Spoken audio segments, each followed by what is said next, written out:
धाराशिव जिल्ह्यातील गावात मनोज वय वर्ष 31 हा तरुण राहत होता. तो विवाहित असून पिकअपवर चालक म्हणून काम करतो. गावातील महिला मजुरांना शेतात नेऊन सोडण्याचे काम तो करत होता. त्याच्या पिकअपमधून अनेक महिला ये-जा करत होत्या. त्यामधील गावातील राधा वय वर्ष 32 ही देखील शेतात कामाला जात होती. ती विवाहित होती. कामासाठी ती मनोजच्या पिकअपमधून ये-जा करायची. तिचा स्वभाव बोलका होता. दिसायला ला सुंदर होती. साहजिकच मनोजची नजर तिच्याकडे वारंवार वळू लागली. त्यातच तिचा स्वभाव बोलका असल्याने त्याने तिच्याशी बोलणे सुरू केले. तीही बोलू लागली. सुरुवातीला किरकोळ बोलणे होत असे. ती नेहमीच पिकअपमधून ये-जा करत असल्याने ओळख वाढत गेली. यातूनच त्याने तिचा मोबाईल नंबर घेतला. तिनेही लगेच त्याला नंबर दिला. त्यानंतर मनात येईल तेव्हा तो तिच्याशी बोलू लागला. गप्पा रंगत गेल्या. ती मोकळी-ढाकळी असल्याने त्याने खडा मारून पाहिला. तिला बाहेर भेटण्यासाठी बोलावले. ती तयार झाली. दोघांची भेट झाली.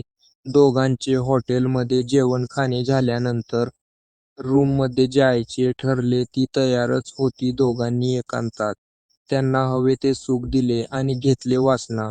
शांत करून ते बाहेर पडले. त्यांच्यातील संबंध दिवसेंदिवस वाढतच गेले. बाहेर मनोजला राधाकडून शरीर सुख मिळत असल्याने तोही खुश होता. घरात बायको आणि बाहेर राधाकडून मिळालेल्या सुखामुळे मनोज हवेत होता. दोन्ही महिलांना खेळवण्याचा हा प्रकार होता. हळूहळू राधा मात्र मनोजमध्ये जास्तच गुंतत चालली होती. तिचा नवरा दारू पिऊन घरी आल्यावर सरळ झोपी जात असे. तिला त्याच्याकडून सुख मिळत नव्हते. ते सुख मनोजकडून मिळू लागल्यावर तिने मनोजकडे तगादा लावला की आपण दोघे एकत्र राहू. मी माझ्या नवऱ्याला सोडून येते. एक बाई आपल्यासाठी नवऱ्याला सोडून येते म्हटल्यावर मनोज खुश झाला आणि त्याने त्यास होकार दिला. एके दिवशी राधा खरोखरच कपडे घेऊन मनोजच्या पिकामध्ये येऊन बसली. हे बघ मी आले घर सोडून. आता आपण एकत्र राहू. तसे पाहिले तर मनोज हा आपल्या बायकोला सोडायला तयार नव्हता आणि राधाला घरात घेणे शक्य नव्हते. म्हणून त्याने ठरवले की बार्शी येथे राहायचे म्हणजे कोणालाच कळणार नाही. बायकोही आपली राहील आणि राधासुद्धा आपलीच होईल. या विचाराने त्याने बार्शी येथील रोडजवळ एक घर भाड्याने घेतले. तेथे राधाला ठेवले. तिला भेटण्यासाठी तो 3-4 दिवसातून जायचा. ती आनंदात राहू लागली. पण मनोज हा आपल्याकडे कायमच राहत नसल्याची तिला त्याची खंत वाटू लागली. आपण लग्न केले तर मनोज आपल्याकडे कायमचा राहायला येईल असे राधाला वाटू लागले. त्यामुळे गेल्या महिन्यापासून तगादा लावायला सुरुवात केली. तू मला तुझ्या घरी घेऊन चल. आपण दोघे पती पत्नीप्रमाणे राहू. मी माझ्या पती सोडून आले. तूही मला स्वीकार कर आणि तुझ्या घरी घेऊन जा असे म्हणू लागले. पण नितीन त्यास तयार नव्हता. यामुळे दोघात भांडणे होऊ लागले. एके दिवशी तिने सरळ धमकीत दिली, तू मला घरी घेऊन जाणार आहेस की नाही? तेव्हा मनोज म्हणाला, अग तू आपल्या नवऱ्याला सोडून आली आहेस आणि माझ्याबरोबर राहू लागलीस तर गावात चर्चा होईल, बदनामी होईल. माझेही लग्न झाले आहे. माझी पत्नी मला सोडून जाईल. त्यापेक्षा तू इथेच राह. त्यावर राधा म्हणाली, तू जर मला घरी नेले नाहीस तर मी तुझ्या नावाने चिठ्ठी लिहून आत्महत्या करेन. मग पोलीस तुला अटक करतील, तुरुंगात जाशील. असं होण्यापेक्षा मला घरी घेऊन चल. तरीही मनोज तिला घरी घेऊन जाण्यास तयार नव्हता. दिनांक 10 जानेवारी 2025 रोजी मनोज तिला भेटायला गेला. तेव्हा तिने शरीर सुख देण्यास नकार दिला. अगोदर मला घरी घेऊन चल, तेथे सुख देते असे तिने सांगितले.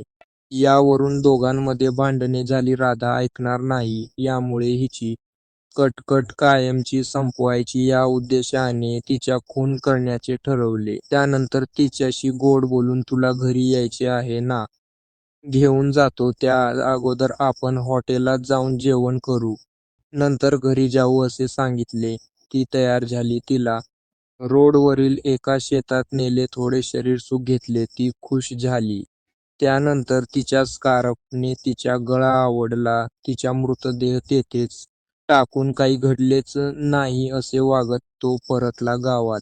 काम करू लागला. या घटनेला बरेच दिवस झाल्याने मनोज बिनधास्तपणे वागत होता, पण तसे झाले नव्हते. एक दिवस बार्शी पोलीस चौकशी करत करत अलीपूर रोड परिसरात आले. त्यांना मिळालेल्या माहितीवरून ते त्या घरमालकाकडे गेले. पोलीस दारात आल्याचे पाहून घरमालकही धास्तवला. त्याने विचारले, साहेब काय झाले?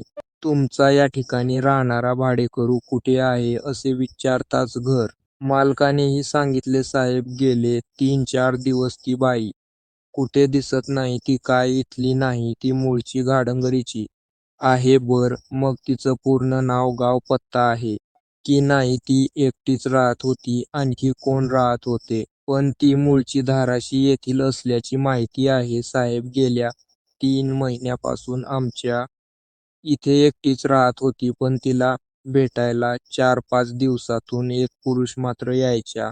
शुक्रवार दिनांक 10 जानेवारी 2025 रोजी अलीपूर रोडकडे गेली, पण त्यानंतर ती परत आलीच नाही.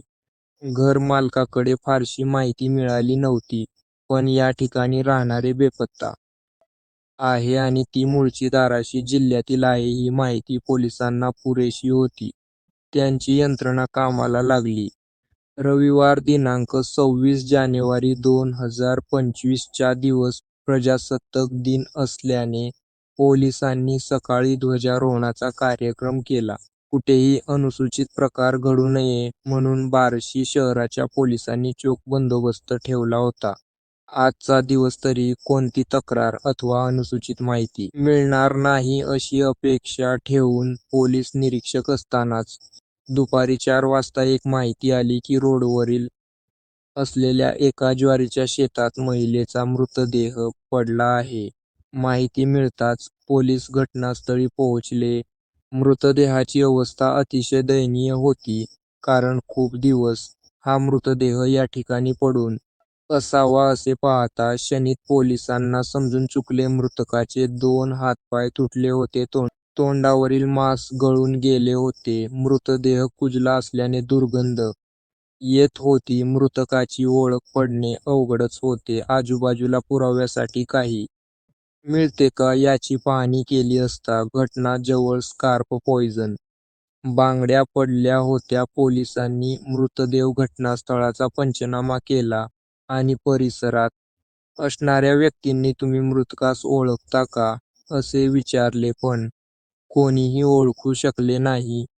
त्याच दरम्यान पोलिसांचे खबरी माहिती काढत होते. त्यातूनच माहिती मिळाली की रोडवर एक महिला राहत होती आणि ती सध्या दिसत नाही. पोलिसांनी रोडवर ज्या ठिकाणी ती महिला राहत होती तिथे चौकशी केली असता ती महिला 10 जानेवारी पासून बेपत्ता आहे आणि ती घाडंगरी येथील असल्याची माहिती मिळाली. पोलिसांनी लगेच धाराशिव ग्रामीण पोलीस स्टेशनमध्ये चौकशी केली असता तेथे एका महिलेची मिसिंगची नोंद असल्याचे समजून आले. त्या महिलेचे नाव राधा राहता घाडंगरी असून ती विवाहित आहे. ती घरातून बेपत्ता झाल्यानंतर तिच्या नवऱ्याने मिसिंग तक्रार दाखल केली होती. मिसिंग महिलेचे वर्णन आणि मृतदेहाचे वर्णन मिळते-जुळते दिसत असल्याचे पोलिसांना वाटले. त्यांनी पुढील तपास करण्यास सुरुवात केली.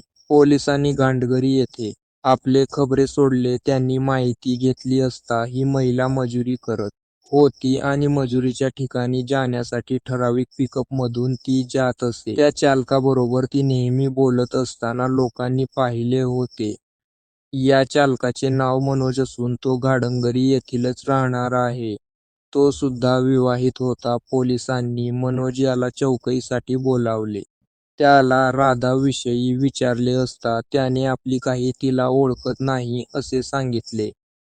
पोलिसांनी त्याला सोडून देण्याआधी त्याचा मोबाईल नंबर घेतला. तो मोबाईल नंबर कंपनीकडे पाठवून कॉल डिटेल्स घेतले असता मनोज चक्क खोटे बोलत आहे हे समजून आले. हा जास्त वेळ राधाशी फोनवर गप्पा मारत असल्याने समजून आल्यावर पोलिसांनी संशयावरून पुन्हा मनोज याला ताब्यात घेतले.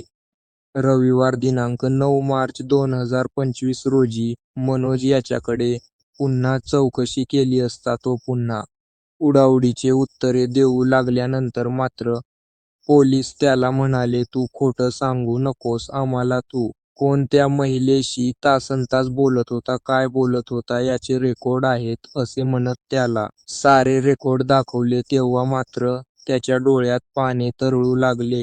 त्याने पोलिसासमोर हात जोडले आणि म्हणाला, हो मीच संपवले आहे राधाला, पण मी तर काय करणार, माझ्या मागे तिने तगादा लावला होता, मला माफ करा. यांनी तर गुन्हा कबूल केला. याच्यासोबत कोर्ट योग्य ती कारवाई करेल. या घटनेबद्दल तुम्हाला काय वाटते कमेंट करून सांगा.